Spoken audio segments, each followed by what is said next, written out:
या माशर शबाबी मन इस्तता मिनकुमुल बाआ, अल्लाह ने नौजवानों को हुक्म दिया, नौजवान लड़कों को हुक्म दिया, तुम में से जो नौजवान हो, जो ताकत रखता हो शादी करने की, अपनी बीवी को खिलाने की, अपनी बीवी को पिलाने की, अगर बीवी बीमार हो जाए तो उसका इलाज कराने की, उसको खिलाने पिलाने की ताकत रखता है, उसके इलाज की ताकत रखता है, उसका हक अदा करने की ताकत रखता है, तो अल्लाह के नबी फरमाते हैं फल यतज़व्वज, उस लड़के को चाहिए कि वो निकाह कर ले। नौजवानों को क्या हुक्म दिया?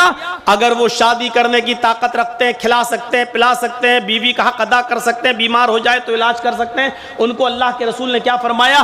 फल यतज़व्वज, उनको चाहिए कि वो निकाह कर लें। क्यों? फ़इन्नहु अग़द्दु लिलबसर व अहसनु लिलफ़र्ज। निकाह का फायदा क्या होता है? देखिए, निकाह का फायदा, शादी का फायदा क्या होता है? अग़द्दु लिलबसर, निगाहें झुक जाती हैं। जब कोई नौजवान शादी कर लेता है तो निगाहें झुक जाती हैं, यानी दूसरों की मां बहन बेटियों पर फिर वो गलत नजर नहीं डालता। और दूसरा फायदा व अहसनु लिलफ़र्ज, उसकी शर्मगाह की हिफाजत होती है। यानी अल्लाह ताला ने मर्द को भी औरत को भी, लड़के के अंदर लड़की के अंदर एक ख्वाहिश रखी है, इच्छा रखी है, इसलिए वो लोग जालिम हैं, अपने ऊपर जुल्म कर रहे हैं।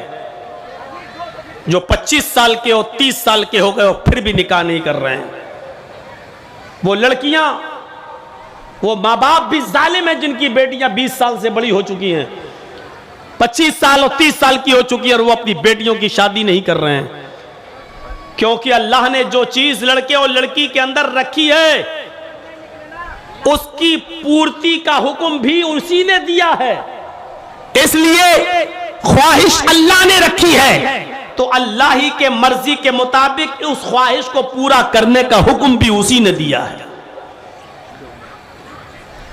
अगर उन लड़कों को और उन लड़कियों को जायज तरीके से अगर ख्वाहिश की तकमील, उसको कंप्लीट करने की इजाजत समाज नहीं देता है तो समाज के अंदर बुराइयां होंगी, समाज के अंदर बुराइयां पनपेंगी और फिर ऐसी बुराइयां पनपेंगी कि आपके कॉलेज के लड़के और लड़कियां शाम के टाइम पर आपके डैम और झील के पास जाकर यहीं पर अय्याशी करते हुए नजर आएंगे और एक दूसरे के मुंह में मुंह डाले हुए नजर आएंगे। ये मंजर आप देख लीजिएगा और दूर जाने की जरूरत नहीं, आप ही के आसपास डैम होगा, झील होगा, वहां शाम के टाइम पर यह मंजर आसानी से देखा जा सकता है। यह उसी कानून कुदरत के साथ बगावत का नतीजा है। बगावत करोगे, शादियां जल्दी नहीं कराओगे तो यह दिन तुम्हें, तुम्हारे बहन और बेटियों को ये दिन देखना पड़ेंगे।